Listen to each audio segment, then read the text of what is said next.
New Hampshire was truly the center of the political universe the last few days, at least on the Republican side of the aisle, as several presidential candidates gathered in Nashua for the new NHGOP First in the Nation Summit. Of course, News 9 was there, and we spoke to as many of those candidates as we possibly could. Here are our conversations with Doug Burgum, Chris Christie, Vivek Ramaswamy, and Nikki Haley. Ambassador, what is the risk of the conflict right now in Israel escalating, not just to two fronts, but seeing other countries get in as well? I think it's messy right now. I think that what we're going to see is we've got a lot of support for Israel. Everybody's horrified by what they've seen happen. But the key is we can't just support them when they're hit. We've got to support them when they hit back. They need to eliminate Hamas. As that happens, it's going to be messy. It's going to be long. But at the end of the day, it's needed. I think right now you see the Iranian foreign minister showed up in Lebanon meeting with Hezbollah. I think now they're going to start to threaten because they don't want them to really go in there and do what they need to do. But they shouldn't be shamed by intimidation. They just need to move forward and do it. But this is a sensitive time. And I think the important part is America has to have their back regardless, and Israel needs to do what they need to do. What contrast has this war drawn out between the candidates in the Republican primary? Well, I think if you look at the fact that I dealt with Russia, China, Iran, North Korea, Syria, Israel, the Palestinians every day for 2 years, not just once a year, every day for 2 years. I was dealing with these exact same issues. And now we have a war in Europe. We've got a war in the Middle East. We've got aggression in the Pacific with China. These are all things that I did every day for 2 years. And we were able to take the kick me sign off of our backs at the UN, and we were respected again. That's what I want to do in the world. But you're going to see the next 10 to 20 years are going to be very foreign policy focused. And I'm the only candidate that's actually had that foreign policy experience on a day-to-day basis. You have Vivek Ramaswamy essentially poking fun at you, saying, finish them, to, Prime Minister Netanyahu. Listen, I would ask, has he met Prime Minister Netanyahu? Because I have multiple times. And look, I don't care what he says. He discounted himself a long time ago with comments he made about Israel and Ukraine. So, he can keep saying what he wants. We're going to keep focusing on solutions. When you're here at an event like this and people get to see every candidate, does it get a little bit more competitive, I guess? No, it's actually great because I want to get as many Granite Staters in the room as we can to hear us, to see if we can pull them in. So I like situations like this where it brings out people who you may not normally have come out to hear you, because our goal is to connect and to make sure they know what our plans are to make America strong and proud again. We know that you had momentum. How do you ensure that you don't peak too soon here in New Hampshire? Obviously, you've got South Carolina as your home state, is a different situation, but Iowa and New Hampshire, how do you make sure that you don't peak too soon in those two states? We're keeping our head down. I mean, we have done over 100 town halls in Iowa and New Hampshire. That doesn't count the events we've done in South Carolina. We're touching every hand. We're answering every question. I'm the last one to leave because we want to earn their support. It's about trust. It's about relationships. It's about them knowing what our solutions are and how we're going to go and make their life better. I think people are tired of working for government. They want government to work for them, and I'm going to go and prove that to them. So it's one person at a time, but we're willing to do it, and I think as long as we put in the work and we're humble about it, I think that hopefully we'll earn Granite Stater support. Do you think candidates like Nikki Haley are going too far when they say finish them in relation to Hamas? It's not that they're going too far. It's imprecise and it's irrational not to offer a cool-headed response. So my view is very clear on what we do with Israel.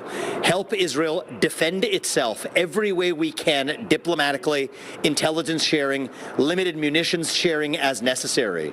But we have to do it while avoiding a broader regional conflict in the Middle East that has never served the U.S. well in the past. And then you know what? I came here, Adam, you know where I came here directly from? Eagle Pass, Texas. You know where I was last weekend? In Pittsburgh, New Hampshire, on our northern border. We have to take this as a lesson right here at home, that if that can happen to Israel, it can happen right here at home. So I think it is wrong when candidates resort to just slogans and histrionics. Finish them from Mortal Kombat, or just do it. That's Nike's slogan from Mike Pence. That's not useful. We need a very clear plan of how we're going to, yes, stand for our friends, but also, more importantly, protect our own homeland and our interests right here at home. And I won't apologize for that. What did you mean when you were talking about selective moral outrage in the GOP over situations like this? Well, the situations I was talking about were very specific. On one hand, we have Russia invading Ukraine, and most of the GOP and most of the Democrat Party saying we have to defend Ukraine, sending munitions to Ukraine. Yet on the other hand, just on the periphery of Russia, just one sea over, you have Azerbaijan doing the same thing to Armenia, yet not a single peep in the United States or elsewhere. And you know why? Azerbaijan has an effective lobbying apparatus in Washington, D.C. So I'm the only one with the courage to call that hypocrisy out. And I do think that calling the good versus evil only in certain cases like Russia, Ukraine, but not in Azerbaijan, Armenia, undermines our moral standing and it undermines our credibility at home. We have to be honest with the American people that the moral obligation of the U.S. president is to look after the interests of Americans right here at home. That's how I'm going to lead this country. That's honest. That's what the people of this country want. And I think it's going to take an outsider from a different generation to bring that candor to both our foreign policy and our domestic policy. Here in New Hampshire, you managed to get from unknown to known and doing pretty well. How do you take that next step? So it begins with nights like tonight, speaking directly to voters without social media algorithms in the air, without TV screens in the air. I'm pretty sure I'm the candidate who has been here the most times on the ground since the start of this campaign. It's first in the nation for a reason.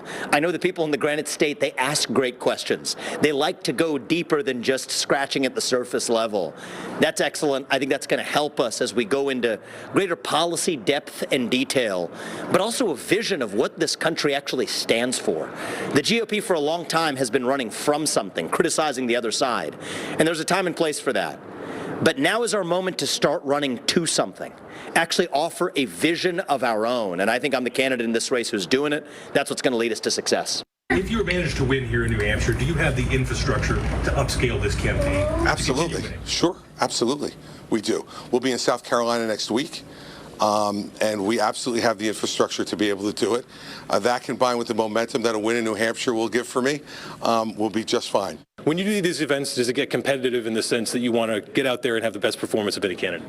Well, of course, every day is, as a competitor, whether it's sports or anything, you want to bring your best, and partly you want to do that for the people in New Hampshire because these folks are here. They're sitting through all these speakers. First of the nation primary matters more than ever, and participants that are here at this summit are engaged, they're curious, they're interested, they ask deep policy questions, and this is important not just in New Hampshire but to the whole country.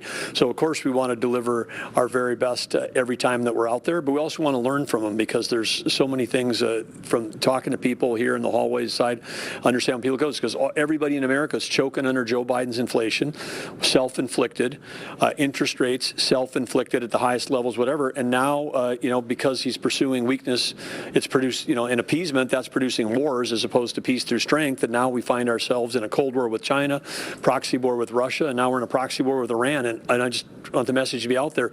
It's not like, oh, these are uncertain times. Yeah, they're uncertain times, but this was all self-inflicted by a set of policies of this administration. Does what is happening in Israel have the ability to reshape this Republican race at all, do you think? Well, I think it's important that we have someone who understands national security and the importance of it is to the prosperity of Americans, the safety and prosperity of Americans. We have people that have been saying, oh, if there's a conflict overseas, no, not our issue. But they're all interrelated. If we give a Russia win in Ukraine, and then that's a win for China. Who's supplying weapons to Russia? Or Iran is. Who is the Biden administration shifting billions to through flawed, hostage deals? Here's $6 billion. There was $10 billion earlier this summer. We're not going to follow the sanctions. They're going to get tens of billions of dollars from Iran is from no one enforcing the sanctions. So where are they selling their oil, which is tens of billions of dollars of oil revenue to the world's largest sponsor of terrorism? They're selling it to China, who's refilling their strategic petroleum reserve. Meanwhile, Joe Biden drained the strategic petroleum reserve in our country ahead of the midterms to try to get price down at the pump. So again, these are all self-inflicted. We have to have different direction where we're going, and could change the race, but we've got to have somebody who understands the economy, understands national security, understands energy policy. Guess what? On day one, before any of these things were happening, we announced and said we're running for office on economy, energy, national security, because that that affects every American. You said often you feel like you're not well known enough in this race. What do you need to do to get that spark, particularly here in New Hampshire, that'll take you to the top? Well, I think one thing we have to do is just hard work. Everything I've done my whole life, we were like, you can't build a global software company in Fargo, North Dakota. It just won't happen. Well, it did. We put in the work. We got the job done. They said, hey, when I was down 59 points running as an outsider for the governor of North Dakota, they said, it'll never happen. You're only 6 months away. We won that race by 20. We won in 2016 as an outsider by 40 points. But as an outsider, we won again in 2020. We didn't lose. We won by over 40 points again in 2020 because people saw what we were able to do, and that in the executive branch, we were working for everybody. But the last thing I think to move us forward is just more interviews with you, Adam, and more time on WMUR. I mean, that's the key for any race. You may be overestimating, but thank you.